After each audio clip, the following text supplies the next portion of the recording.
Hello, friends, and welcome to another episode of Dark Side of the Word, a podcast for all the dark story lovers. My name is Kait, and I'm here with my strong co-host CJ. Hello, everybody. And it is the third Thursday of the month, which means that we are going to discuss an industry topic. But this month we're doing things a little bit differently. Instead of picking one topic to go in depth with, I have handpicked 5 current trends that have been circling the writing industry. And we're going to talk about all 5. And CJ did tell me she took a slight glance at the stories, but she actually doesn't really know what we're going to talk about. So she's going to give off-the-cuff reactions to all of them. I feel like this is like a game of roulette for me or something, because even though I did glance at them, my guppy brain just does not remember anything that was on that piece of paper. So something might get jarred, something might not, but yes, it will be a very off-the-cuff reaction. Hopefully I don't say anything inappropriate. I actually had so much fun doing this. I have posed this idea to CJ a while ago if we ever ran out of something to talk about. But luckily, life has kept the news coming to us, and we didn't have to resort to this. But this month was a little slow. And so I was like, why don't we try it? And I was also a little nervous about finding industry topics to talk about. I was like, oh God, am I going to find 5 of these? But I didn't have to dig far, and I think that the 5 are actually very good. And if you are interested in digging deeper into each story or referencing the articles that I personally am pulling from, I'm going to make sure that there are links to all of the articles in the show notes so that you can even fact check me. I don't care. Just if you want to look, they'll be there. No worries.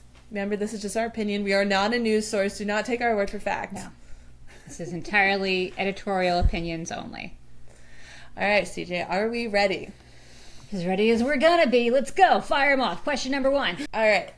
I am going to be using my phone because I want to reference the articles to give like a little sneak peek into what we're talking about. And I totally thought you had flashcards there for a minute, and I was super excited. Like high school, middle school me was so excited to see index cards, but it's a phone. That's nice too. We are E over here, or however they say, digital. That's true. All right. I'm still analog? Is that what we call it? Old school. Just old school. Or old. Like we'll go with old school. All right. First topic, CJ. Are you ready?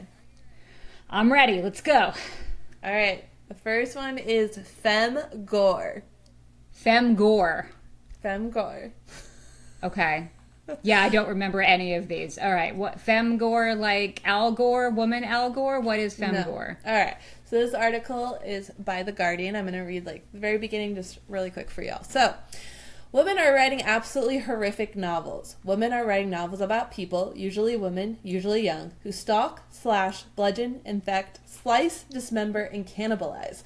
Recent additions to the literary subgenre, some have termed Fem Gore, ultra-violent body horror by female writers, include E.K. Suthi's Youth Juice, The Eyes Are the Best Part by Monica Kim. In the autumn of the Flesh will be published a new anthology of modern horror stories from authors including Evie Wilde, Lionel Shriver, and Susan Barker. The boom in mainstream body horror novels written by and explicitly marketed to women could probably loosely date to the beginning of the decade, and the publication, this is the icing on the cake, why I also wanted to talk about this, for the publication of Mona Awad's splenetic campus satire Bunny. Welcome back to Bunny.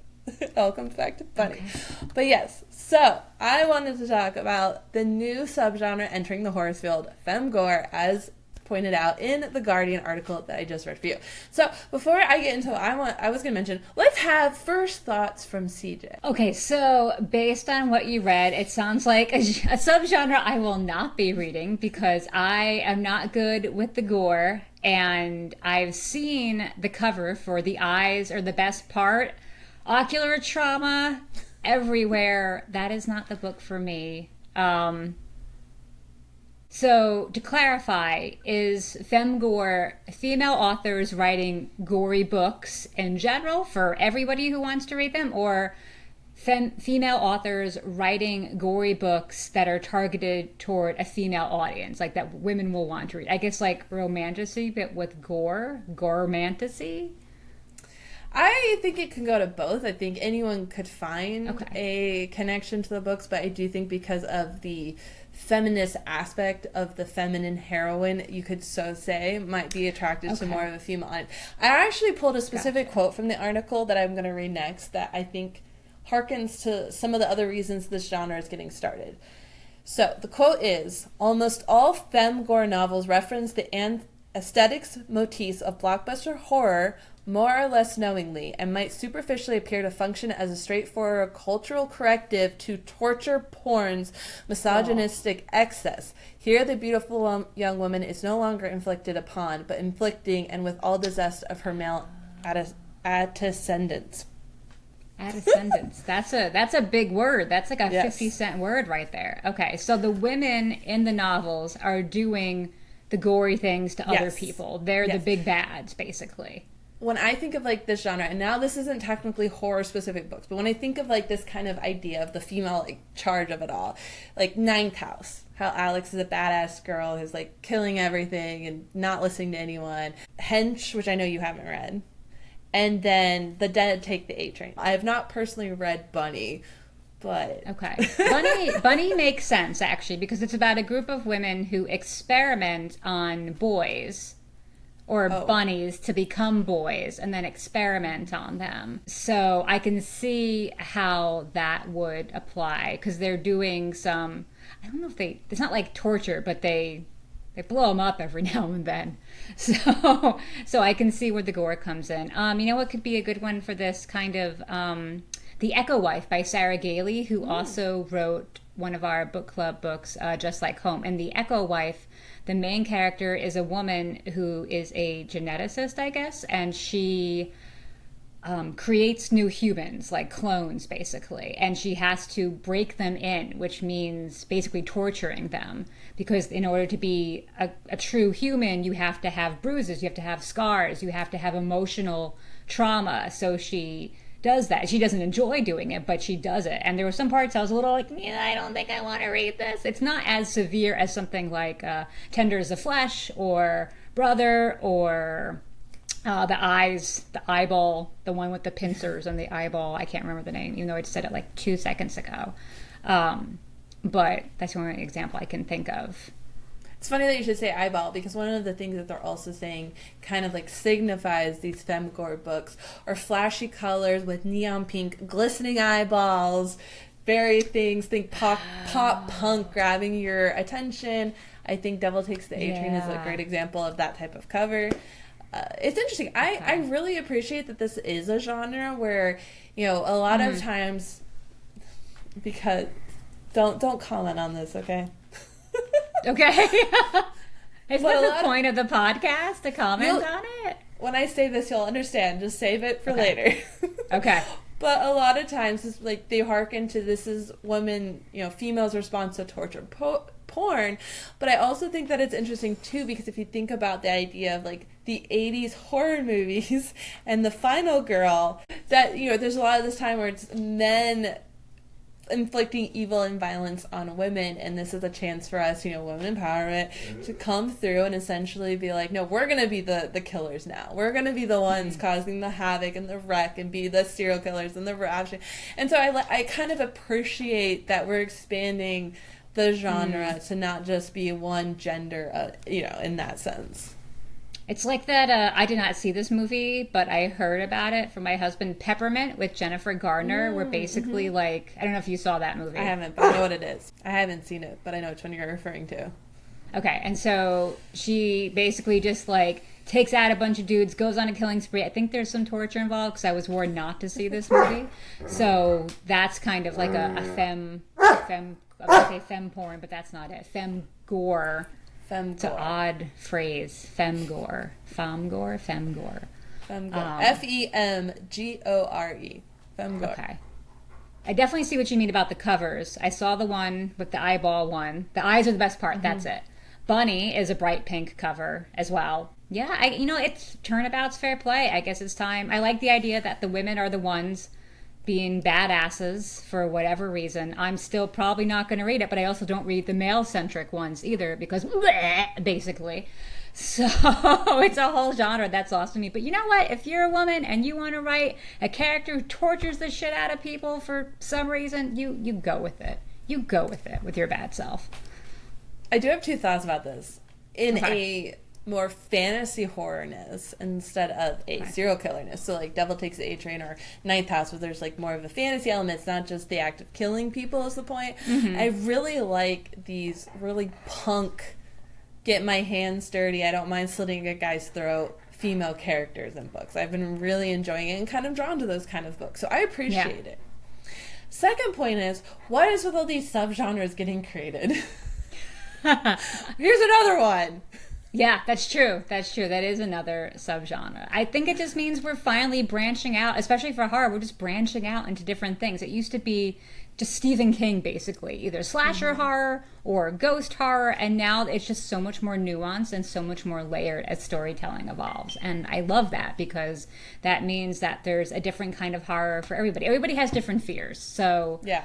it's great that they're not that they're playing to people's fears because nobody really wants to be terrified, but yeah, fem porn, Fem Gore, I will not be watching, and anything with spiders, I will not be watching.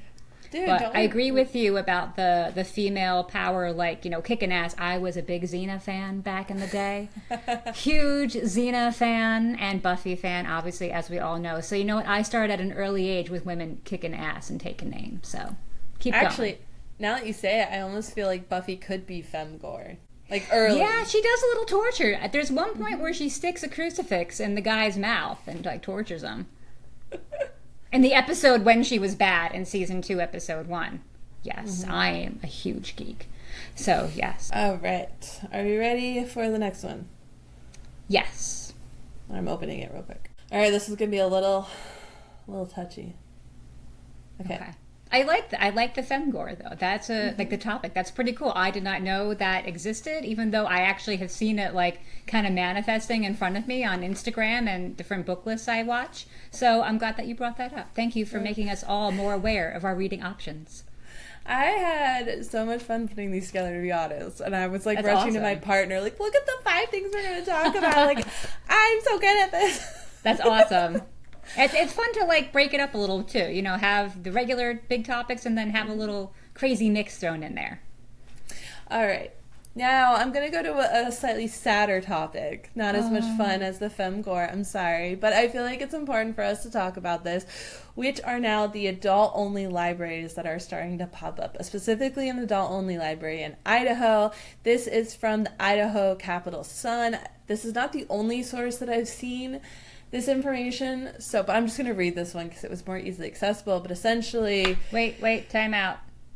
Are you going to explain what adult-only library is? Because I have not heard of that term. Yes. Okay, cool.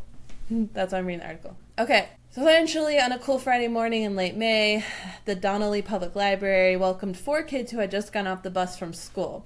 The parents had a flat tire 40 minutes away from town and could not make it home to meet them. The director of the library made sure they had food, water, and contacted their parents while the kids waited. Now, this rural library is known for being a community hub, especially for children seeking a place to stay after school as they wait for the parents to get off work or for a place to stay during winter and summer. But, in response to new Idaho law that took effect July 1st, the library is transitioning to adults only. Under the new rules, library staff won't let kids in unless a parent is present with them at all times, a parent signs paperwork allowing their child to enter only for programming, or a parent waives their rights under the new law and lets their child check out materials without a parent present. What? Seriously? Are you fucking kidding me? No. But libraries are where you go as a kid to like hang out and do your homework and research your 5th grade paper and learn about frogs. I may be speaking from personal experience. Like what? Why? Yep. Why would you... Are adults tired of children running around or children being too loud? Is that what this is? Probably not what this is about. No, this is directly related to more of the book banning and book laws of all of that. Now, I'm going to get a little bit darker here. And I try to keep... Do it. I try to keep very political free in all of this, but this has come to a point where I have to talk about this, okay? All right, go. Has anyone heard of Project 2025? I heard it mentioned by somebody, and somebody was saying that we should be upset by it, but I did not read the article because I was already in a bad state of mind. So to give some background on it very quickly, because I don't want to get into the weeds about all this, but Project 2025 is essentially a manifesto manifesto is an interesting word. Again, don't take me as a news source. But a manifesto that was written by the Heritage Foundation of their plans of enacting if a Republican gets into office, and this is all the stuff that they are going to push through during the next 4 years of a Republican in office. And they specifically do get to LGBTQ rights in the sense of book literature. And one thing that I saw being said that could happen is that librarians or educators that would recommend or even mention an LGBTQ book would be listed as a sex offender, and that anyone who distributes or creates books with this type of content would be going to jail. Yes. What the fuck? Yes. That jars my memory. The thing I saw about Project 2025 was that romance writers would be classified as porn writers or bad sexual predator things, which is absolutely ridiculous. So is this saying that these are the plans, or is this what someone suspects the plans are? No, so I want to say a month ago, this manifesto was leaked. And now it's going the web. This is not what they think is going to happen. This is actually being written. And I've gotten some pushback from people I've talked to in IRL about, the Supreme Court will never allow this to happen. All this stuff. Okay.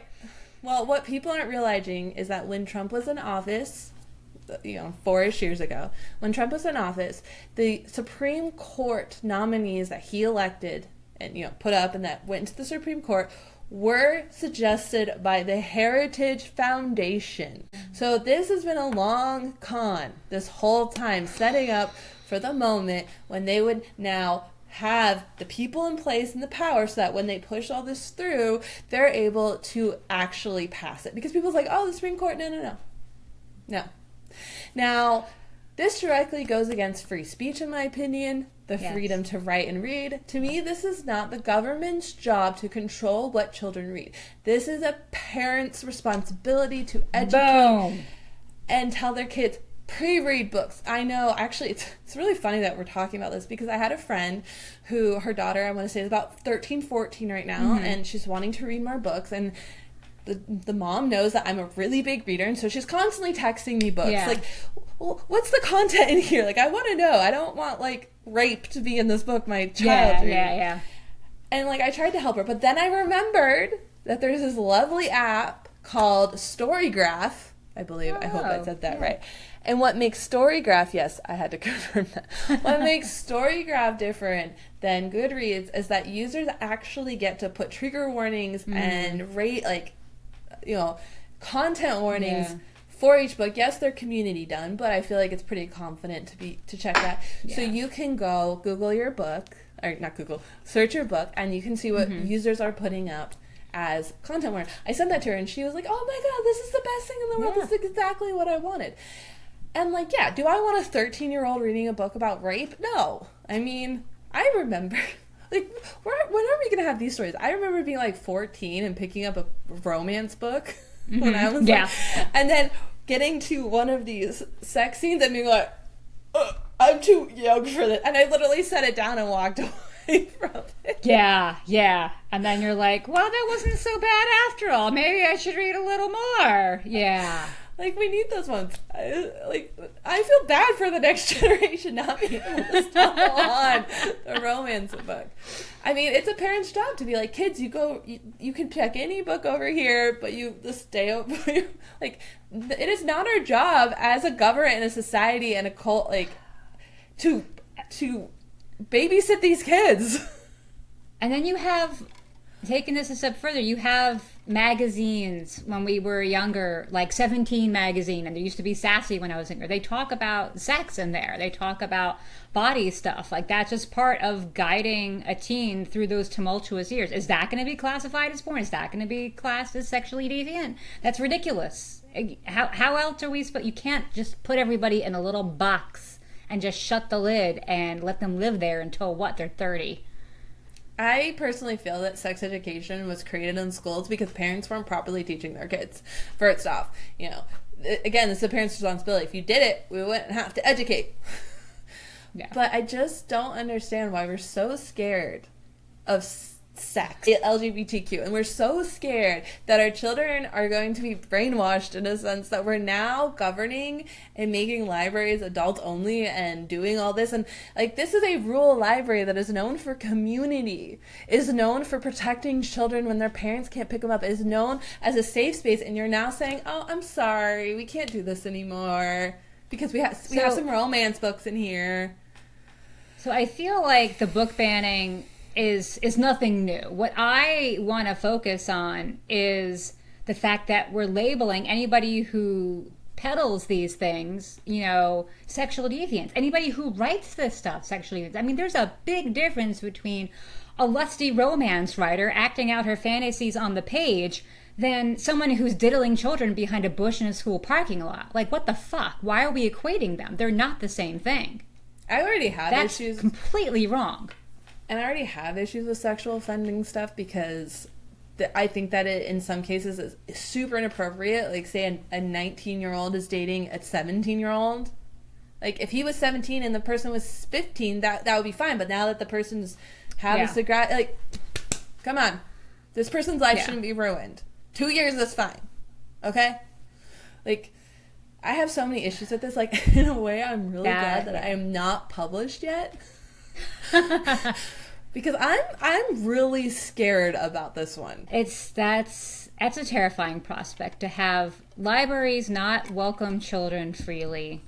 Some of my best memories are from being in a library when I was a kid and not looking up racy books, just doing research projects with my friends, figuring out what frogs do, you know, and just being happy and running around and learning and being surrounded by all these wonderful works of literature. Yeah, and then to add in the fact that the librarians, the teachers, the writers would be classified as horrible people, it's just plain wrong. There's no other word for it. It's just wrong.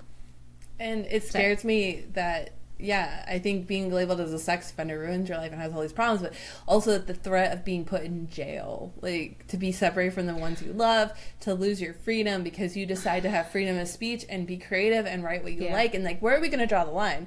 Are we going to say like, okay, romance books are bad, but if we put love in like Fourth Wing, you're fine because where's the line going to be drawn? Are we going to have like no romance in books now?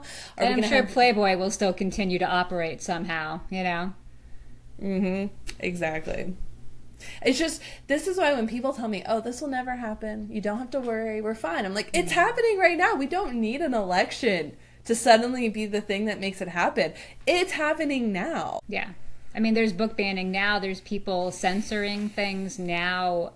Just the fact that there's a document where somebody wrote things like this down. If that is the case, that is just terrifying because somebody thought about it. Someone thought about those thoughts long enough to believe that they should be put into action, and that's the problem. And so, that's terrifying.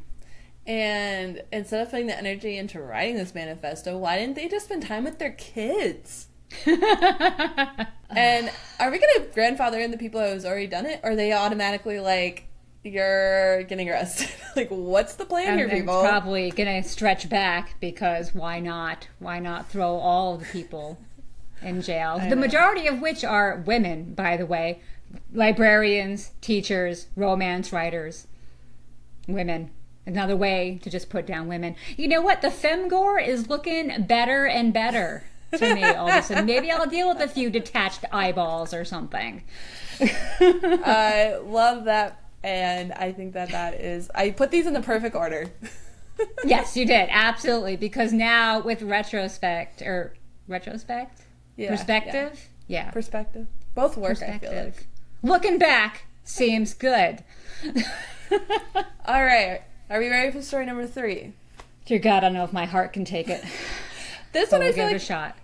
It's a little bit like good news. Okay. And it is about Goldman Sachs report.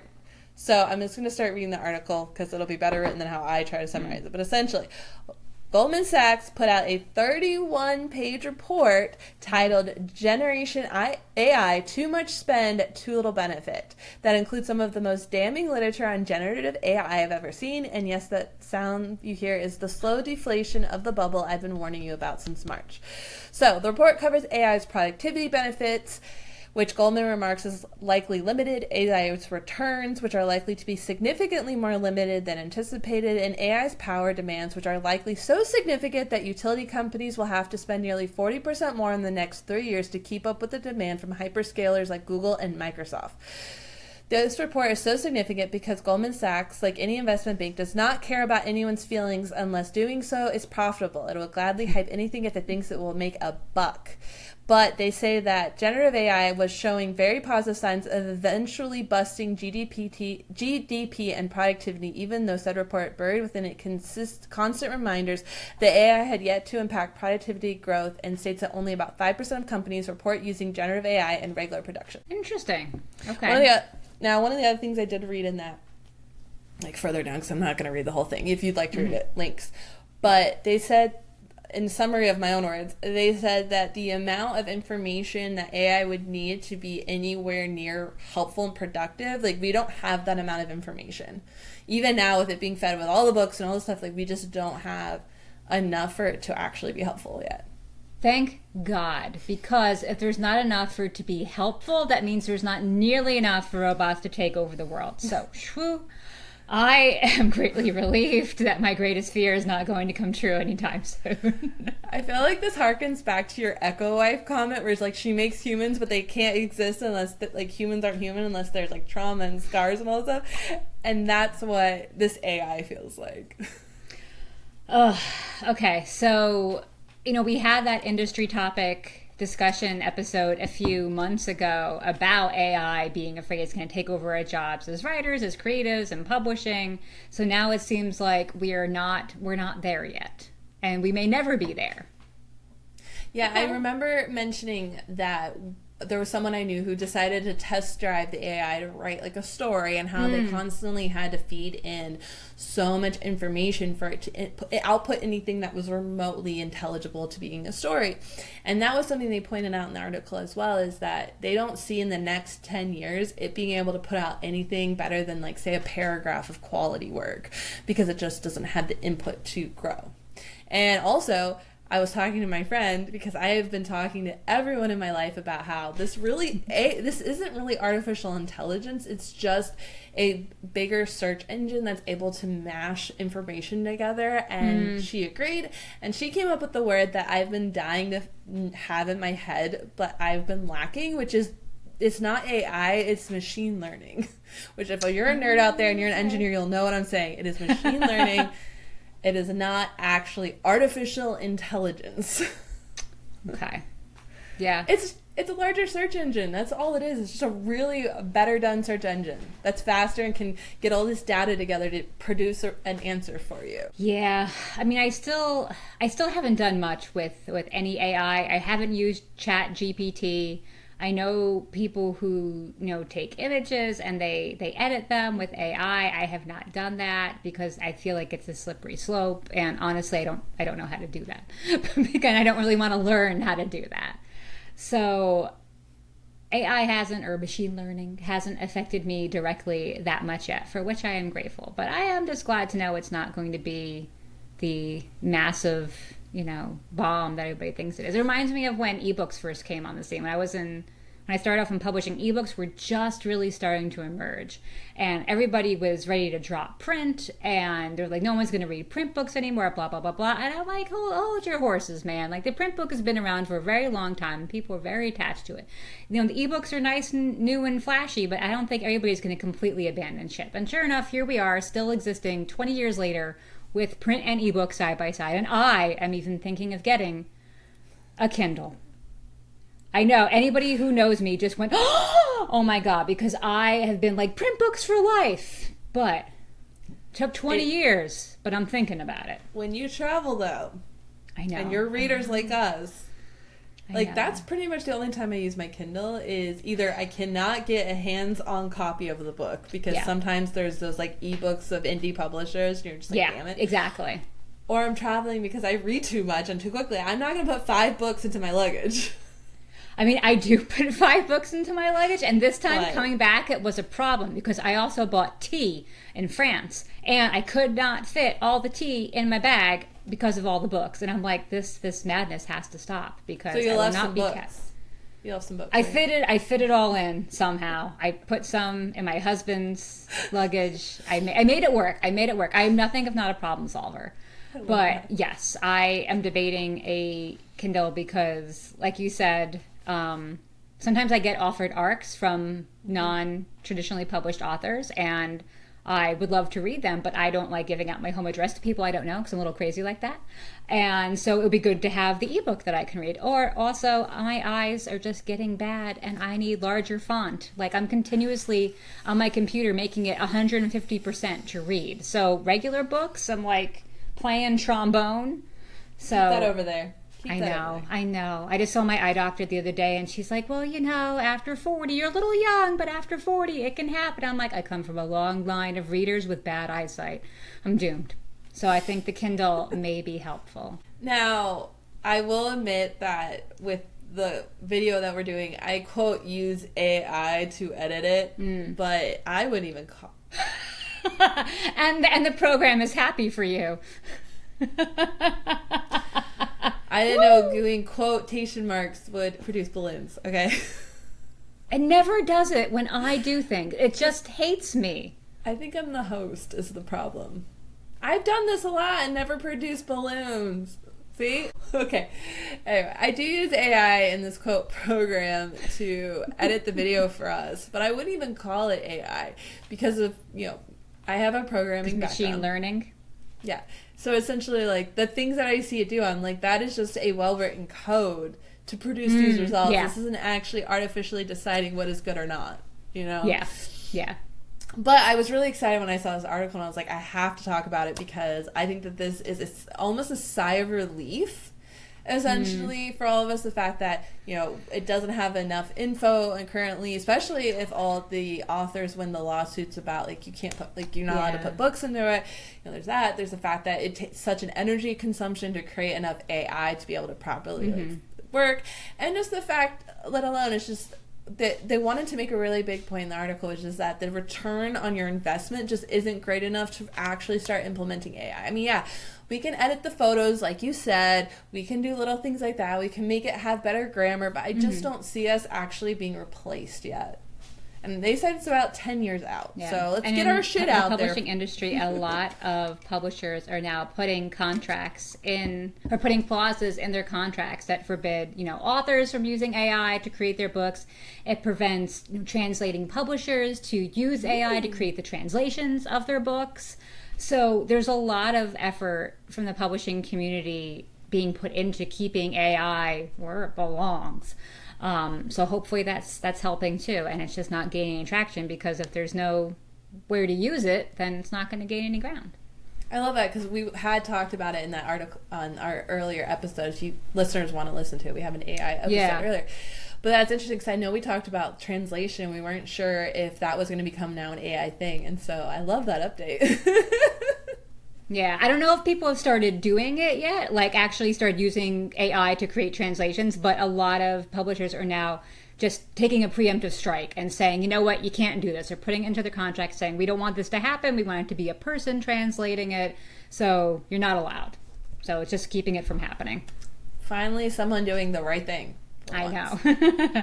Because I know that there was another strike in the movie industry, film industry. I don't remember the organization, and they did work in some AI stuff, and it was like, this is not going to match future times of the AI being implemented, and they already have issues with it. But what are you going to do? Okay, this was a lighter topic. I appreciate the respite. All right, well, this one isn't good or bad. It's just interesting. It's just indifferent. This isn't good or bad. It's just indifferent.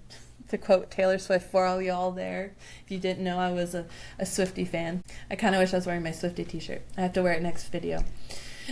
All right. Viola Davis and James Patterson are co-authoring a book together. Oh, how nice. Little Brown and Company will partner with JVL Media to publish a novel co-written by Viola Davis and James Patterson. According to a release, the as-yet untitled book is slated for 2025 or 2026. So it's going to be co-published and released by Little Brown in association with JVL Media, the publishing company launched earlier this year by Davis, her husband Julius Tennant, and publisher La Vielle Lavette. The novel appears simultaneously in a bunch of different areas, and it is, per the release, the novel is set in present-day rural South and follows a dynamic and brilliant female judge named Mary Stone on the brink of a decision with seismic repercussions for her small county and potentially the whole nation. Interesting. Not a pairing I would have thought of before. Number one, I didn't know Viola Davis was interested in writing books, but that is great.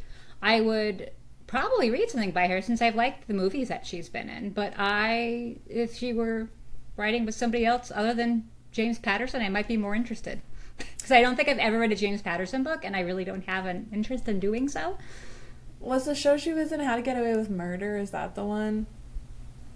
She was like a lawyer in? Something about murder in the title. I am getting bad with names. So let me look up her name and her picture. What has she been? Yeah, she was in The Help. That's the one I was thinking of. Mm-hmm. How to Get Away with Murder, okay. The Woman King, Kung Fu Panda 4.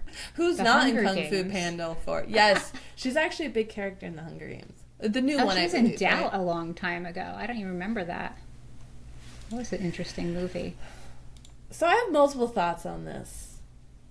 First off, I have been seeing James Patterson doing quite a few collabs nowadays, which I find interesting in his career. It's kind of like, yeah, he did one with Michael Crichton, which I know Michael Crichton's dead, so he did one with, I don't remember the gentleman's name, but he did one with now someone who has been, what's the word? Yep, that's happening now. Accused of child pornography. Oh, well, that's unfortunate. Yes. For many reasons. Goodness. So I don't know. I find it interesting that he's now doing all these collabs. Is it because he's stale and he can't come up with any more ideas? Yeah. Maybe he's running out of ideas. Maybe he's trying to break away from... To me, I have never read a James Patterson book, but I continually confuse his covers and titles with anything by Clive Cussler, Michael Crichton, and any other type of dad fiction, as I like to call it. So... Michael Crichton isn't dad fiction. No? What did he write? He wrote Jurassic Park, which became the movie. Oh, that's not dad fiction. Okay. He was a co-writer on the show. Oh, wow. He did a couple other things. He's very, like, science-y, like, you know. Okay, I take that back then. I've never read anything by him either, but I did like Jurassic Park, the movies. Where was I going with this? I don't know. Your turn. Let me think. Okay, so... I would have loved to have been a fly on the wall for this collab because I want to know who approached who. Was it James Patterson going to Viola Davis, or did Viola Davis reach out to his camp because she's starting this publishing and she wants to like have a seasoned writer to help her write it? I want to know. And then the other weird part is, and I'm just gonna say it. It's weird that you have a white man co-authoring a book about a black woman in the South. It's weird, right? Like, it's not just me thinking this. This is weird.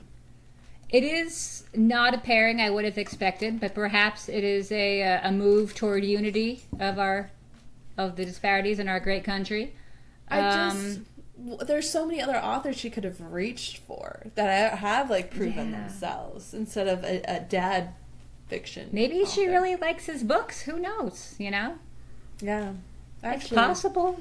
Maybe she just likes his books and she wanted to work with her favorite author, and she has the opportunity to. Which, if that's true, that's awesome. You know, but I don't know. I would not have expected that. I would have been nice if she had chosen a woman, but. You know. They're at a dinner party together. Viola Davis sipping her wine. Like, I feel like I could write a book. And James Patterson like, oh, well, I'm out of ideas. Can I help you write said book? And let's publish it with my publishing house. Yeah, right. Oh, maybe I should start my own publishing house so I can bring all the money home. Wait, is she starting her own publishing house? Yeah. It's going to be Little Brown in association with JVL, which is hers. Oh, I missed that part. Then it makes a little bit more sense, I guess, since he is such a blockbuster name. But still, I don't know. I think that there's other... Unconventional, but... yeah. Well, she just strikes me as somebody who's more... And again, not having read James Patterson books, someone more intellectual and thoughty and just something a little bit more nuanced I would have expected her to go for. I get How to Get Away with Murder vibes and all of it. I don't know if you watch the show, but if you watch the show now. This first season was great. I didn't make it much further. But when I think about her doing this, I'm like, oh, I get... Okay. I don't know. It's just interesting. I would have wanted a fresher, younger voice if it was my pick. Yeah, or a lot of people don't say who they're co-writing with or use a ghostwriter, so I'm curious why she didn't want to go the traditional route of just using a ghostwriter and have it be under her own name. She's such a big star in the media that she easily could have sold a book on her. I don't know if she's ever written a book before, like a biography or memoir or anything like that. There is a biography about her out, and I don't know if she used a ghostwriter or if she wrote it herself, but I do know there's one out for her. Okay. So I feel like she could have sold it under her own name, under her own power, but who knows? I will read the jacket copy to see what the book is about, but I don't know if I will read the book itself. All right, are we ready for story number 5? Are we on 5 already? Oh my goodness, yes, okay. Quick and to the point. That zipped by. I also feel that this is a great bookend to Fem Gore. So we're going to end on like a fun bookend here. Is it eyeballs? No. Why is it always ocular trauma? No. Okay, you ready? Ready? Okay. Where is all the sad boy literature? Sad boy literature. Yes. Sad girl lit is everywhere, but young men are glaringly absent from the contemporary canon of popular authors writing about sex and intimacy. Could that be about to change? Lately it seems... Go ahead. Go ahead. Okay. What is sad girl literature? Well, lately it seems like literary fiction has been unable to escape the scourge of sad girl literature. Though the genre has deep roots, it garnered widespread popularity during the pandemic when it came to encapsulate the malaise of millennial and Gen Z existence, unfulfilled desires, life under late-stage capitalism, and the threat of climate change, and so on. So prolific is the genre that it now seems to have flattened the branding of contemporary women's fiction into something of a monolith. This isn't to say that these novels are without merit, far from it, but the way they've been marketed speaks of an industry stunted by the popularity of its own creation. Where are all the sad young men in literature, then? The male equivalent of My Year of Rest and Relaxation's droll narrator, the modern-day Holden Caulfields. As far as the internet is largely concerned, there aren't any, or at least very few of them receive the same hype as books by and about women. Perhaps it's because there's a certain stigma surrounding male vulnerability, but in contemporary fiction, the subject is widely overlooked. Interesting. Oh, and then this discrepancy isn't just a matter of representation, though. It's a reflective of wider attitudes towards masculinity. All right, before you comment on your thoughts, I just want to say this article is from Esquire. I think that says a lot. That. I love it. Okay. So I again have never heard. I'm just feeling so educated today. Well, first dumb, then educated because I did not hear of a lot of these things. So thank you for educating me. I have not heard of sad girl lit. But I did start reading My Year of Rest and Relaxation. I had to stop it because I had just gotten out of a big depression. It was right after my surgery and I was starting to feel better, and I just could not go down that rabbit hole and revisit that again. So I had to stop reading. It was interesting. It was a little annoying. It was very whiny. Sad girl lit totally just sums it up. And that's fiction? The book's fiction? The book's fiction, yeah. Okay. It's the one where it's kind of a Jane Austen cover, but modern writing on the front, right? Okay, yeah. I know exactly. With the bright pink. So I found this really funny, to be honest, because I'm sitting here like, oh, wait, women haven't gotten representation in a very long time, and now we're finally getting representation, and all of the men are crying. They literally just said it didn't come around till the pandemic. So we're talking like a 2 to 3 year old trend, not even like a full huge time frame. This has been around for like 3 years at most. And now you're crying in your soup that there's not sad boy literature out there? Go read fucking like Catcher in the Rye then. Like you're missing something, go read Catcher in the Rye. That was like the worst. It's not a bad And what about The Perks of Being a Wallflower? Isn't that kind of sad boy literature a little bit? It's not a girl book? No, the main character I believe is a guy. Oh, joy. I don't know who wrote it. I forget. But I believe the main character is a guy. So yeah, I mean, guys are obviously just as sad as women. So if they want to write about it, fucking write about it. I'm sure somebody will publish it.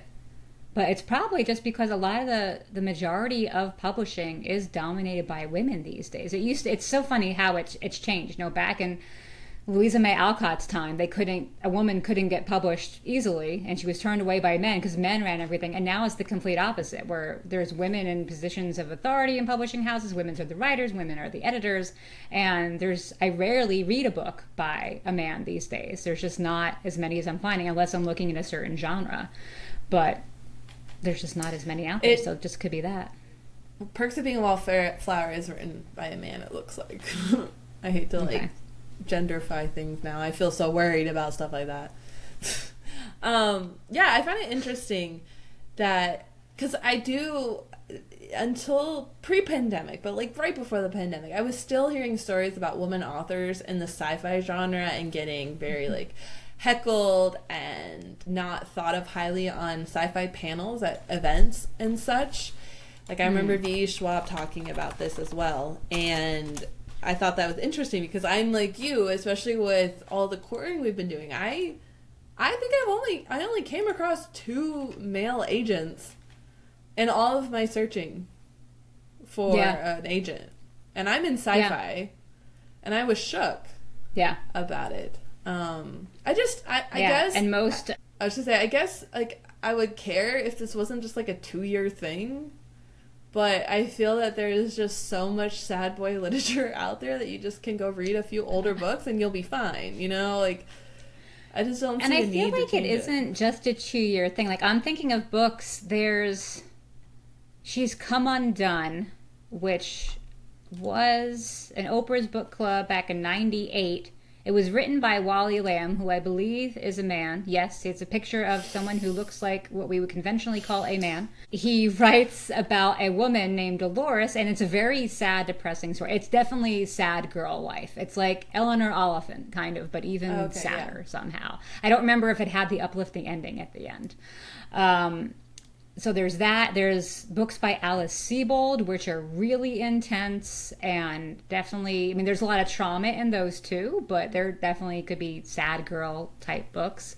And these books have been around since the 90s. So I don't know what they're saying that it's just come out in the past few years, because I can name, and think if I give some time, I can name quite a lot of books in sad girl lit that apparently I have read and enjoyed.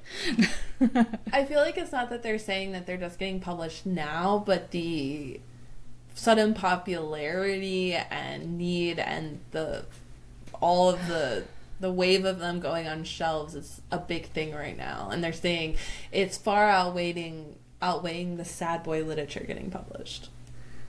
Yeah, I mean, I do agree that it is more socially acceptable for a woman to be publicly sad than a man to be publicly sad, and women deal with so much crap like that, and so there's a lot of those stories out there, and we're not as encouraged to suppress them as men, though many women are still encouraged to suppress them because of whatever, lots of different things. But I guess it must be harder for men. But there's got to be some out there who are writing angsty things. Maybe they just stopped writing, the angsty poetry in the teen years and just get on with it somehow. I don't know. I don't know. I feel like in YA, I've read a couple of like sad boy books, and now I just can't think about where I was just like eye roll. Okay, not my cup of tea. I'm part of the problem. Hello, my name is Kait. I'm part of the problem here. Not that I mean, if there were one around, I would read it. I feel like I don't read sad girl lit. To be honest, those are the type of books I run away from because I'm not in the literary sphere. I seem to stumble accidentally into sad girl lit. I pick up something, I'm like, oh, this looks good, and then I'll just read it. And would the Midnight Library be classified as sad girl lit? I haven't read it, so I don't know. But I'm just going to say... That's by a male author, but about a woman. I'm going to say that you're really emo at heart. We know this. You're emo in your core. I am emo at heart. I'm just with the blonde highlights and the prickiness. Yeah. This is internal. We know this. It is internal. I'm an angsty writer deep within. Yes. When we were going to go to the Alanis Morissette concert that had Garbage as the opener, I put on Garbage's first album, which I love. And I'm just singing along to like all the songs that nobody knows, unless you know the album. And he's just looking at me, he's like, these are a little dark. I'm like, yeah, they're a little bit dark. Like, I can be dark. Don't let this chirper, exterior fool you. I can be dark with the best of them. Exactly. Yeah. I just went to an emo concert. 20 Years of Tears. Quite fitting. That's the most emo name ever. But it was like... Actually, I got this t-shirt from there. It was just funny though because it was just like you could see who was like just dressed as emo for the concert, but they didn't like they were in their alter ego costume, and like how we've like had to convert to normalcy, but then we try to put it all back on for like when we're around our people. I've been to a Dashboard Confessionals concert and shouted out Vindicated along with them as they sang. So yes, I can be emo. I wish I could. I'm so sad I missed him live. All right, friends. Well, I think my husband was at the same concert. Oh, never mind. Oh, no, you're good. Go. Okay. I actually think my husband was at that same concert because we compared notes. We weren't dating yet. We hadn't known each other. But I think we were at the same concert because we talked about it once and we were sitting around the same section. We had the same memories. Something happened at the concert that was a bit off when we were talking about it. So it must have been the same concert, which is kind of crazy. You just never... It's a small world, I love that. Oh my gosh. We were meant to be. We were just circling around each other and we didn't even know it.